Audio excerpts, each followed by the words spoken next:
All right, everyone. Welcome back for another deep dive with us. Mm-hmm. Today, we're going to be looking at the escalating tension between the Pakistani Taliban, or TTP as they're often called, and the Pakistani military. Now, if you're following global affairs in general, or maybe you're prepping for the UPSC and you've got international relations on your plate, this deep dive is going to be particularly interesting for you. We're going to be talking about a new threat from the TTP, and I think this is really a game changer. Yeah, it certainly is. The TTP's resurgence since the Taliban took over in Afghanistan has been a growing concern. And this new development is really a significant escalation. Yeah, so the TTP has directly threatened the Pakistani military, Yeah. which in itself isn't new. But this time they're doing something a little different. They're not just targeting soldiers, on the front lines. They're going after the military's business interests. That's right.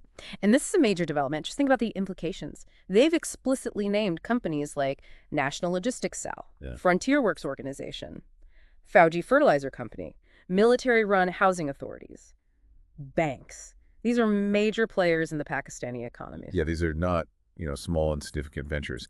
And they've issued a 3-month deadline for civilians and employees to divest from these organizations. I mean, that's a new tactic. Why target businesses? And why the deadline? It's like they've set a ticking time bomb. It's a power play for sure. By Right. hitting the military's financial backbone, the TTT is trying to cripple their operational capacity. And the deadline adds this psychological pressure, not just on the military, but also on ordinary Pakistanis. Imagine being told you have 3 months to abandon your livelihood or risk being targeted. It's just creating this environment of fear and instability. And this is all happening against a backdrop of simmering tensions between Pakistan and Afghanistan. Pakistan has been very vocal in blaming Afghanistan for harboring the TTP. Yeah. And recently, we've seen Pakistani air raids in Afghanistan, targeting alleged TTP hideouts. Yeah, it's this vicious cycle. Pakistan feels threatened by the TTP operating from within Afghanistan, so they strike, and then the TTP retaliates. And, we could be seeing these threats against businesses as part of that retaliation. And the Afghan Taliban denies providing safe haven to the TTP. So it just makes the situation even more complicated. So to really understand this threat, we have to understand what motivates the TTP, what drives them. Well, they advocate for a very specific interpretation of Islamic law. They want the release of their imprisoned members. And they want to reverse the merger of Pakistan's tribal areas. Right. These core objectives have fueled their activities since their inception. And their activity has been increasing sharply since the Taliban takeover in Kabul. In fact, 2024 marked the deadliest year in nearly a decade for Pakistan. With TTP attacks surging dramatically, this latest move against businesses, well, it represents a significant escalation in their tactics. Yeah, and this is something that's sending shockwaves through Pakistan and beyond. I mean, targeting the military's economic interests is a bold move. What do you make of this shift in strategy? Well, it seems to indicate a possible internal shift within the TTP. Perhaps hardliners are gaining more influence, and they're pushing for a broader and more aggressive offensive. So instead of solely focusing on military targets, they're aiming to disrupt the entire system, Yeah. cripple the economy, and sow fear among the general population. And you mentioned earlier that the recent airstrikes in Afghanistan could be a trigger for this escalation. Can you expand on that a bit? Well, those airstrikes, which reportedly resulted in civilian casualties, could very well be motivating the TTP.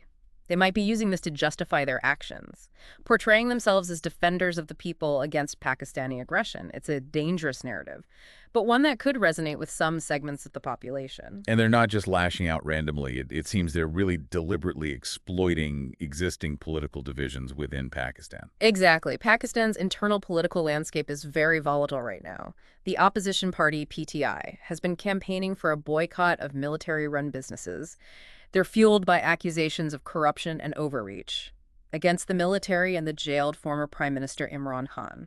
So the TTP is hijacking a pre-existing campaign Yeah. and adding their own violent twist. It's a clever, although disturbing, way to capitalize on existing divisions and further damage the military's public image. Absolutely. By targeting these businesses, they're not only striking a financial blow, but they're also fueling that distrust and resentment toward the military. It's a multi-layered attack that could have serious long-term consequences. All right, so we've got a resurgent TPP, simmering tensions with Afghanistan, a volatile political scene within Pakistan, and now this bold new tactic of going after the military's economic lifeline. So where does this all lead? What are the potential consequences of this escalation? Could this push Pakistan back into widespread violence? We'll look into those questions and more right after this short break. Stay with us. Yeah, I mean, this situation is really on a knife's edge. This escalation could easily spiral into large-scale urban violence, reminiscent of that horrific 2014 Peshawar school massacre, which is a terrifying thought. Absolutely. And this isn't just a hypothetical threat. Reports say that the TTP has also directly threatened the ruling PMLN party, which, raises serious concerns about the safety of civilians across Pakistan. For sure. The TTP's objectives are becoming increasingly difficult to decipher. Are they trying to pressure Pakistan to halt cross-border strikes into Afghanistan? Do they want to overthrow the government completely? Or are they just trying to sow chaos and then exploit the instability that follows? It's a dangerous game with incredibly high stakes. And we can't forget about the money. The TTP has a long history of getting funds through extortion. And this new strategy could give them a really effective tool to raise even more money. Right. You can imagine businesses facing a real threat of violence. Well, they might just pay up to avoid being targeted. And that would give the TTP a new influx of cash, making them even stronger and even more difficult to fight. It's scary to think that the more successful they are with this strategy, the more resources they'll have for more attacks. Yeah. And this situation has implications far beyond Pakistan. This could destabilize the entire region. Oh, absolutely. The international community is watching this very closely. A destabilized Pakistan, especially with its nuclear weapons, has huge implications for global security. There's a real concern that this could spill over into neighboring countries. And for those of you following along for the UPSC, this is where those regional dynamics get really crucial. Think about Afghanistan. They're already dealing with so many challenges. Further destabilization could be catastrophic. Exactly. It's like a ripple effect. And we've seen this so many times in global conflicts. When instability spreads, it creates a vacuum. And other actors with their own agendas will try to fill it. So Pakistan's caught between a rock and a hard place, facing pressure from the TTP, and this complex relationship with the Afghan Taliban. Add to that the potential for regional instability and the involvement of other international players. What are the possible outcomes here? Is there any light at the end of the tunnel? Well, the best case scenario is that Pakistan somehow finds a way to de-escalate the situation, maybe through negotiations. But the TTP is becoming more and more aggressive, and their goals seem unclear. So that path seems less and less likely. And if negotiations fail, what's the alternative? Well, then we're looking at a long and bloody conflict with terrible consequences, more violence, displacement, economic hardship, and a loss of trust in the government. It's not a pretty picture, but it's so important to understand how serious this situation is. We can't just ignore what's happening in Pakistan. And beyond the geopolitical analysis, we have to remember the human cost of this. Civilians are caught in the crossfire. Their lives and livelihoods are at stake. They've lost their sense of security. Right. It's easy to get lost in the big picture. But these are real people whose lives are being torn apart. And the longer this goes on, the more people will suffer. It's a stark reminder that peace and stability are fragile, and the cost of losing them is devastating. So what can be done? Is there any hope for a peaceful resolution? It's a tough one. It depends on whether all sides are willing to talk and find some compromise. But the TTP seem very fixed on their demands. And Pakistan is in a bind. They don't want to look like they're giving in to terrorists. But they also need to protect their people and bring back stability. It's a balancing act. That's going to take a lot of different approaches. Diplomacy, addressing the root causes of the conflict, really trying to understand everyone's motivations. Yeah. And the international community needs to be involved. They need to support Pakistan's fight against terrorism, provide humanitarian aid, and work to stabilize the region. So today we've really gone deep into this new tactic from the TTP, targeting the military's economic interests. We've looked at why they might be doing this, and the potential consequences, from instability within Pakistan to effects on the whole region and even the world. And we've wrestled with the question of how to prevent a full-blown crisis. It's been a heavy discussion for sure. It shows the huge challenges facing Pakistan Yeah. and the wider region. The situation is constantly changing, and it's really hard to predict what will happen. So as we wrap up this deep dive, we want to leave you with something to think about. If the TTP succeeds in crippling the military's economic interests, what leverage will Pakistan have left to deal with them? It's a question that highlights how complex the situation is and how urgently we need to find new and creative ways to resolve this conflict. This is a conversation that needs to continue.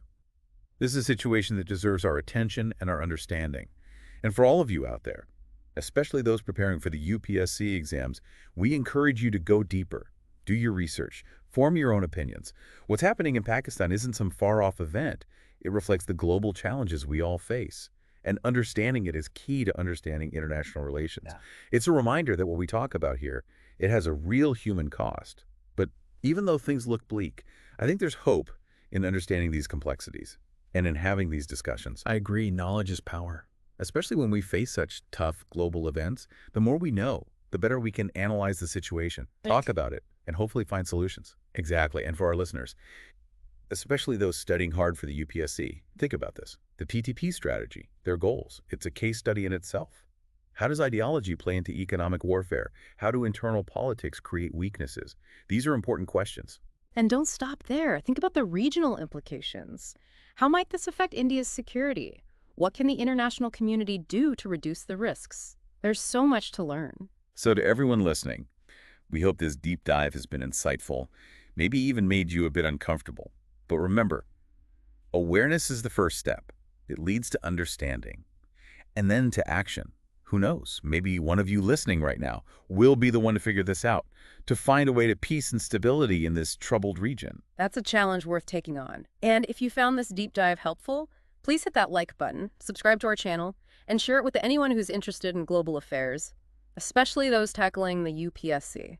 Let's keep talking about these issues, keep learning, and work towards a world that's more informed and engaged. Until next time, stay curious, stay informed, and keep diving deep. Yeah, it really makes you think, doesn't it? All these headlines and statistics, they represent real people whose lives are being turned upside down. Absolutely. And the human cost of this conflict is just immense. But, even when things seem this dark, I think understanding these issues, talking about them, that's how we start to find hope. I agree. Knowledge is power, right? Especially when it comes to these global challenges. The more informed we are, the better we can analyze things, discuss them, and hopefully even find solutions. Right. And for our listeners, especially those of you prepping for the UPSC, this situation with the TTP, it's a case study. How does ideology turn into economic warfare? How do a country's internal politics create these vulnerabilities? These are questions we're thinking about. And don't stop there. Think about the wider region. How might this affect India's security? What can other countries do to help? There's so much to learn here. So to everyone listening, we hope you found this deep dive insightful, maybe even a bit unsettling.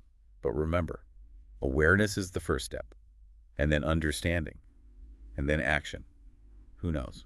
Maybe someone listening right now will be one to find the answers, the one to figure out a path to peace and stability in this region. It's a challenge, but it's worth it. And if you found this deep dive helpful, hit that like button, subscribe to the channel. Share this with anyone who's interested in these issues, especially your friends studying for the UPSC. Let's keep this conversation going, keep learning, and try to make the world a more informed and engaged place.